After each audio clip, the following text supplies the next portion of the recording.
إلهي كرامي walaalkaaga dhabtahay waa kii ku garab istaaga iyo kan xumaanta ka reeba isnagoo walaalka xalqadan maanta idahayna waa khilaaf u dhaxeeya laba walaala waana qiso ka soo jeeda Urdun qisadani marka reer Urdun weeye saaxiib daawuhu waa Ubay al-Ghabra alxamdulillah waan fiicanahay mudane George ahlan wa sahlan soo dhawow ayaan ku leeyahay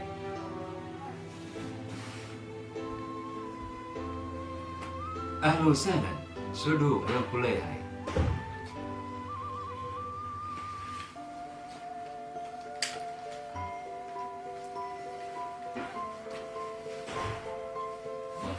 وانتي أنا هلا نجارج وندوها هلا نجارج وندوها مدن George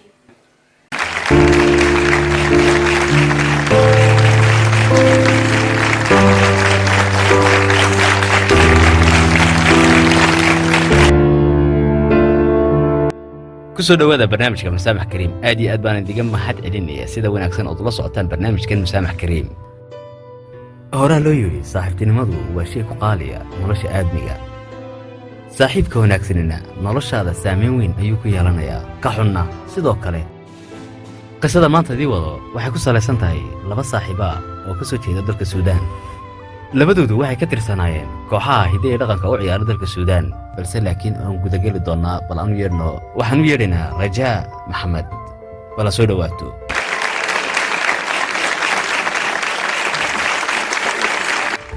ahlan wa sahlan Rajaa ها وندوهي وض ما حسنت مدنه iigoran xalkaaga Rajaa الحمد لله وان وعنا هاي wax cabsiya ayaa ماي wax cabsiya ma wax qabo cabsiya soma aha ما شاء الله adigu waxaad ka tirsan tahay kooxaha hidde dhaqanka ee dalka Suudaan ها مدنه waa sidaas soma imsa sanad ku jirteena ilaa 5 sano 5 sano ها oo hadda ma ciyaartid miya ma ciyaaro halkaas ayaad ku jirtay ciyaartii miya maymaan joojin laakiin hadda ma ciyaaro waa joojisay micnaha u yahay asaasun baa loo reer miyaad leedahayna ها carruurna ma leedahay may malihid ilaahay baan kaaga baryay laakiin u wad ilaahay ku siiyo insha Allah Rajaa marka hore waa kaaga mahad celinayaa ka soo qaybgalka aad ka soo qayb gashay barnaamijkan Musaamax Kariim xiriir aad hore u xumaysay oo saaxiibtinimo ah adiga aad u soo magaceeduna uu ahaa Arwo ها in badan baana saaxiib ahaadeen qisada bal aan digeer hor dhaco labadan hablood ee ka tirsanaa kooxaha hidde dhaqanka ee Suudaan Rajaa iyo Arwo waa qiso amba dhacdo lagu saleen karo maseer Arwo waxay u sharaxaneed inay matasho ka qaybgalka bandhig lagu qabanayo wadanka Masar ilaa ay Faransiiska kana qayb gali rabtay ciyaaraha heer caalami ee hidde dhaqanka ee adduunka Rajaa iyadu may qancin dhoofitaankay dhoofayso saaxiibteed Arwo oo iyada rabtay inay baxdo oo ay booskeeda gasho Rajaa waxay isku dayday sidii uga reebi lahayd dhoofkaas wayna ka qarisay baasaboorkeedii si ay uga hadho Arwo dhoofitaanka baasabooro kaliya uu may dhigine daroogana markaas ugu dhex qarisay shandadeedii Arwo Masar bay timid wadankan Qaahira halkaas aan ku nooshay imika laakiin muddo laga joogo hadda 5 sano oo uu xiriirkii iyada iyo saaxiibadeed kala go'an yahay 5 sano waxay garatay in ay saaxiibadeed gaf iyo khalad weyn ka gashay halkanna waxa uu timid stuudiyahan Musaamax Kariim inay dib u soo ceshato saaxiibtinimadeed oo kala qayb qaadano heshiiska saaxiibtinimo waad u xiistay aduu saaxiibadaas waan u xiisay saaxiibaday muddada aad kala maqneedeen innaba ma isku dayday inaad xiriirkiini dib u soo yeegaleyso ها waan isku dayay laakiin iyadu way iga diiday waad dhaawacday adigu soo maaha ها waan dhaawacay oo wadanka waxay uga tagtay arrinka adigu sababtay dartii ها miya imika adigu waxaad ka qoomameynaysaa wixii aad ku samaysay saaxiibada soo maaha waan ka qoomameynayaa wax kasta raali ku noqonaysana diyaar baan waa inaan u sameeyo waxay doontay igu ciqaabtana anigu waan sameynayaa laakiin adigu maxaad saa ugu samaysanaa maxaa sababay inaad baasaboorkeeda ka qariso daroogana ugu dhex qariso shandadeeda xaasidnimo ayay ka ahayd miya dad baa aniga igu dhahay adiga kaga wanaagsan tartankan kuna wanaagsan booskeeda inaad gashid ana waxaan ku fikiray iyadu kaama fiicnaan karo waxyaabo kale badanna waan ku sameeyay si kooxda looga saarana waxaan ku iri gabadhan darooga isticmaashaa sharciga kooxda u yaalaana qof darooga isticmaala kooxda kama mid ahaan karin oo darooga ay isticmaashaa ayaa tirmiya taasaaba ka sii darneed ka qarinta baasaboorkeeda aad ka qarisay markii hadalkayga la maqlay iyada kooxdii waa laga saaray ana booskeedii baan galay kadib waddankaygan anuu u matalay ciyaarihii anigu saaxiibtinimadii meel xun baan kaga dhacay arwa qaladna waan ka galay arwa markii ay ogaatay waxaanaad ku samaysay yani inaad daroogo aad u qariso oo ma garanaysaa baasaboorkii aad ka qarsato maxay samaysay iyadu way ka xumaatay dareenkeeda dhaawacna way miyay ku kula noqotay dagaalantay markaa maya ilamay dagaalamin wixii aan anigu ku sameeyey darteedna waddanka oo dhan bay iskaga tagtay waddanka waxay uga tagtay khaladkaad adigu ku samaysay miyaa markaa haa arrintaasay uga tagtay iyada sumcaddeedii baa xumaatay maxaad ka Aniga filanaysaa sabab u maxaad ka ahaa. filanaysaa falcelinteedu iyada inuu noqdo ma garan karo ma garan kartid miyaa haa wallahi anu ma garan karo si iga yeeli xaalkeeda imika hadda ay ku sugan tahay aduu maxmeed ka ogtahay in la qabo iyo inaan la qabin may arrimaheed waxba kama ogin waxba kama ogin haa waxba kama ogin si kastay ahaataba waan gaarsiiyey farintii arwo balan eegno iyadana inay naga aqbashay codsigeennii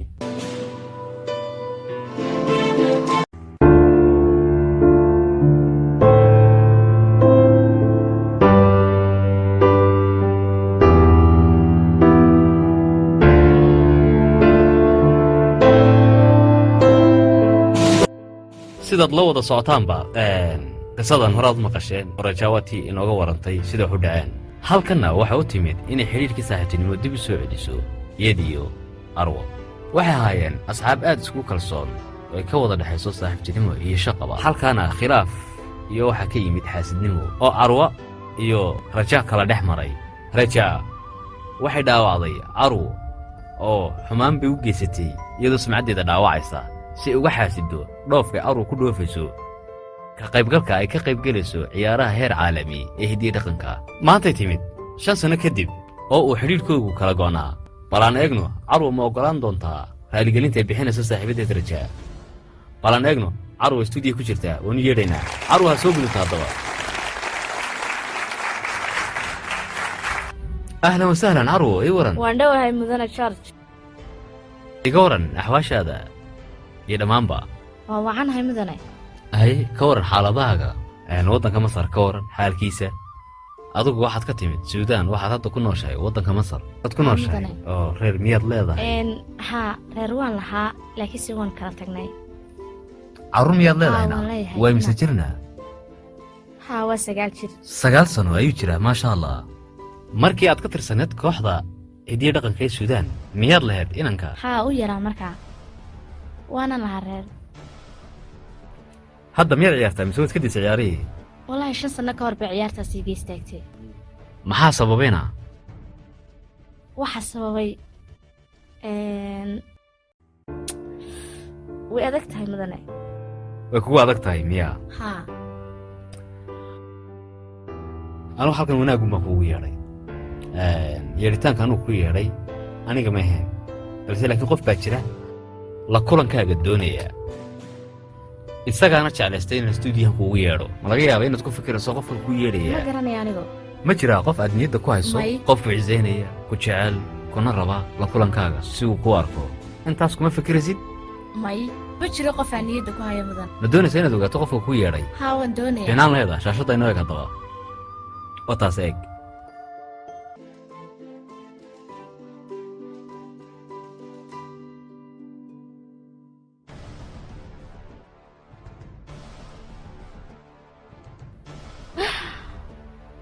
ma dhici karto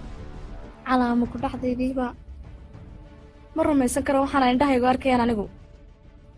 horta muxuu yahay barnaamijkani kani waa barnaamij carwo waa barnaamijka musaamax kariim aad uma ogid miyaa inaad timid barnaamijka musaamax kariim may ma ogeyn barnaamijkan waa musaamax kariim gabadhan miyaad garanaysaa adigu iyadu waxay leedahay waa saaxiibadday adigu ma garanaysaana haa waa garanaya magaceedu muxuu yahay markaa rajaa laydhaa rajaa la yidhahdaa goorma kugu dambaysa aragtideedana 5 sano ka hor 5 sano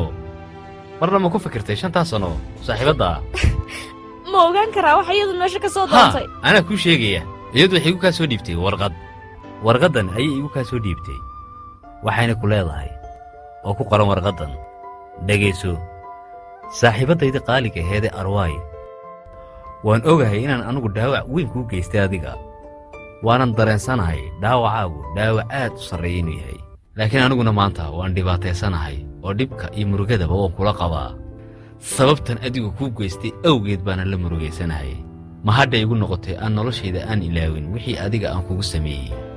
carwa agtaada qiimo weyn ayaan ka lahaa waxaanad ahayd qofka keliya ee saaxiibtinimada wax ka garanaya garabna isiin jiray mar kastan dhibaataysanahay aniguna abaaldaran ayaan noqday oo waxaan kugu beddelay xumaan wanaaggaad ii samaynaysay wax walood jecleedna anaa kaa baabi'iyey wax kaste ayaad ku weyday sababtayda markaan adiga ku waayena waxaan ogaaday inaan saaxiibkaygii dhabtahaa waayey oo khaladna aan ka galay waxaanan sabab u noqday inaan mustaqbalkaagii iyo wanaaggaagiiba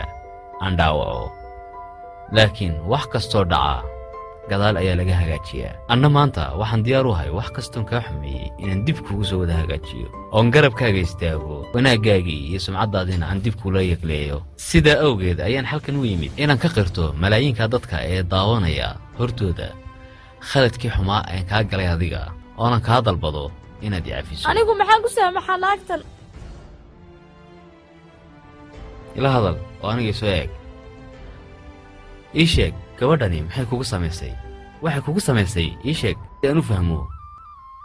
anigu waxaan ahaa gabadh ciyaartay ciyaaraha hiddaha iyo dhaqanka macnaha kooxdayda aniga ayaa mas-uul ka ahaa oo hoggaaminayay kadib waxaa noo timid warqad codsiya oo safar caalamiya oo ciyaaraha hiddaha iyo dhaqanka ah oo faransiiska lagu qabanayay may fahantay si fiican kadib waxaan ku war helay iyadoo la soo saaray fadeexada aniga igu saabsan iyadoo laygu sheegayo inaan anigu darooga isticmaalo waan gartay oo baasaboorkii safarka ayay kaa qarisay heeray gaadhay inay kaa joojiso safarkii haa kadibna iyadaa beddelkaagii dhooftay haa waa sidaa waxoo dhanna waxay u samaysay xaasidnimo soo saa ma aha xaasidnimay u samaysay haatan 5 sana ka soo wareegtay haa 5 sano iyadoo hadda way guursatay wax u badana ma leh qaahirana waxay u timid 5 sano kadib barnaamijkan ka socda ee musaamax karim la yiraahdo iyadoo in badan ka daawatay TV-yada balse ay dib ugu soo ceshato saaxiibadeed waa haddii adigu aad ogolaato fiicnaan leedahay arwo adigu gabadh fiican baa tahay fiicnaan leedahay inaad in yar ila dhegaysato baliyada waxay ku dhahayso aniga saaxiibaday bay ahayd in badanna waan ku kalsoonaa dadkana way iga wada dhoweyd laakiin maxay igu samaysay maan fahmin maxaa tirinaa igu soo yiraahdi bal macnaha waxaabay igu kaliftay inaan qofna saaxiibtinimadiisa ku kalsoonaan waayo si xun bay ii gashay ma laga yaabaa haddii ay khaladkeedii ka soo noqotay waa ta imika sheegaysay saaxiibtinimadiina dib u soo yeeglaysaan labadiinu may adiga bes bay kaa tahay buuggaas waad laabtay miyaa marka bal haddabaan dhegaysano rajaa fursad baad haysataa maanta oo istuudiyaha gabadhanna arwa waa gabadh fiican oo qalbi weyn leh waad u sheegi kartaa waxaad halkan u timid anigu halkan waxaan u imid inaan iyada la heshiiyo codka kor u qaad halkan waxaan u imiday inaan aniga saaxiibaday dib u heshiino oo aan qaladkaygii qirto iyo wixii gafaan u geystay anigu iyada waan ku qaldamay dhib badanna waan u geystay waanan ka qoomameeyey waxaan ka codsan lahaawan inay aniga iska kay cafido ciqaab kasta ay marinaysana anigu diyaar baanu ahay waxaanan anigu diyaar u ahay wax walbaan saaxiibadii nolosheeda ka xumeeyey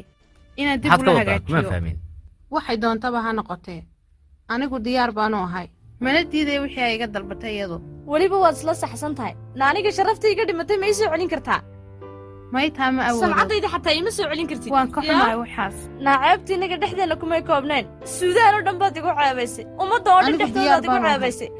suudaan oo dhan inaan dhex lugeeyo dadkana aanu sheegay in aanu kaa qaldanaa oon gab kuu geystay suudaan oo dhanba barnaamijka way daawanaysaa kanba waad uga faa'iidayn karaysaaba barnaamijkanba malaayiin qof ayaa daawadaa oo daafaha dunida ku kala nool arwo maqal hadda iyadu wax u timid oo istuudiyahan ay u fadhidaana iyadoo ay daawanayaan malaayiin qof inay kugu raali geliso weliba aniga raaligelin maanta maxay ii taraysaa maxay iga raaligelin ma wax kastay kaa xumaysana way kaa raaligelinaysaa adiga haddii aad booskayga ku jiri lahayd oo adiga tanoo kale kugu dhici lahayd ma ogolaan lahayd inaad si dhaqsaa u cafiso ama lagaa raaligeliyo horta runtii ku sameeyey iga daamudane qofna qof kale booskiisa ma istaagi karo qof walba dareenkiisa gaarka isagaa iskale ma doonayo inaan kugu qasbo amba aan kugu cadaadiyo taana adaa ikhtiyaar u leh inaad saamaxdo haddii aad tiraahdo saamixi maayo oo mar rabo raaligelinteeda kugu cadaadin maayo kuguna qasbi maayo anigu waxaan ku faraxsanahay inaad stuudiyaha nala joogto adiguna waxaa tahay gabadh aad u qalbi wanaagsan qurux badanna niyad saafiyana leh way caddahay khalad weyn lagaa galay gar baanaad ku taagan tahay saamaxaaddu qof walba ibni aadanha isagaa iskale go'aankeeda waa inay ku fiican tahay qofka dhaqankiisa iyo wanaaggiisa iyo dadnimadiisu intay leeg tahay ayuunbay ku xidhan tahay adigunbaa go'aamin karaa sidaad doonayso waxay ka timid waddanka suudaan waxay u timid halkanna adiga awga si ay kaaga raaligeliso malaayiinka qof ee daawanaya hortooda ma laga yaaba adigu inaad saamaxdo markaa su'aasheedu waa intaa haddii aad saamaxdo ilaahay baad kaga helaysaa ajar haddaad doontana waad soo celin karaysaa xidhiidhkii saaxiibtinimadiina haddii se aad saamixi weydana cidna kuguma haysato cidna kugu qasbi mayso sababtoo ah waxan way dhaceen maanta wadiga nool noloshaadu waa tan isbeddeshay maasha allah waxna kaama maqnaa wax iska kaa beddeli ma jiraan waxaana laga yaabaa nolol iyada ka wanaagsan inaad gashay adugu maxaad hadda go'aansatay waxaan ka baqayaa inay mar labaad i dhaawacdo waayo waan aaminay saaxiibtinimadii aan ku aaminay ayay igaga faa'iidaysatay maya ma dhacayso iyadu hadda waxay u timid iyadoo weliba ka qoomamaynaysaa kana xun wixii ay kugu samaysay maana laga yaaba mar kale inay dhaawac kale kuu geysato mar kale miyaad dhaawac kale u geysanaysaa raajaaye may wallaahi lagama yaabo mar labaad inaan dhaawaco wixii aan anuu geystayna waan ka xumahay gabadha ood ku khaldantay raaligelin dareen la sii ma aha inaad soo taagnato iska soo fadhiisato inaad tiraahdo saamax waa ku sidee arwa anigu waan ka xumahay waan ku raaligelinayaa waanan ku raaligelinayaa kun jeerna ha noqotee wixii aan kugu samayna wax xun bay haayana waan qaranayaa wax kastood iiga baahatana anigu waan kuu samaynayaa ama masar ha ahaato ama suudaan ha ahaato ayaa iminka sidan u hadlaysa idhegaysa aniga rajaay 5 sanno wixii igu wada dhacay oo dhan miyaad hal maro keliya ii soo wada celin kartaa bal gabadhan aniga ii weydii ma awooddaa su'aasha aan weydiiyey inay ka jawaabto hal mid baan samayn karaa anu oon weliba mudana george wejigiisa ku samayn karaa inaan kugu saamaxo isaga dartii wax kale laakiin ma dhici aniga intaasaa iga badan ilaahay ha ku barakeeyo ilaahay cimrigaaga ha dheereeyo wanaag badan baad ii samaysay anigu kaaga mahadcelinaya laakiin aniga dartay ma aha may waan ku baraya adiga dartaabaan anigu ogolaanaya waayo waxaad tahay qof wanaagsan oo dadka isku soo dhoweeya wallaahi adigu qof insaanaad tahay haddaad saa u fakirayso fiicnaan lahayda dadkoo dhan inay adoo kala wada noqdaan qof qiimo leh qadarinna leh haddaad saamaxdaan wax kaaga nusqaamaya ma jiraan inaad xidhiidhkiina horena soo celisaanna ka wasay fiican hadda waad saamaxday soo maaha waan saamaxay musaamax kariim walmusaamax kariim hay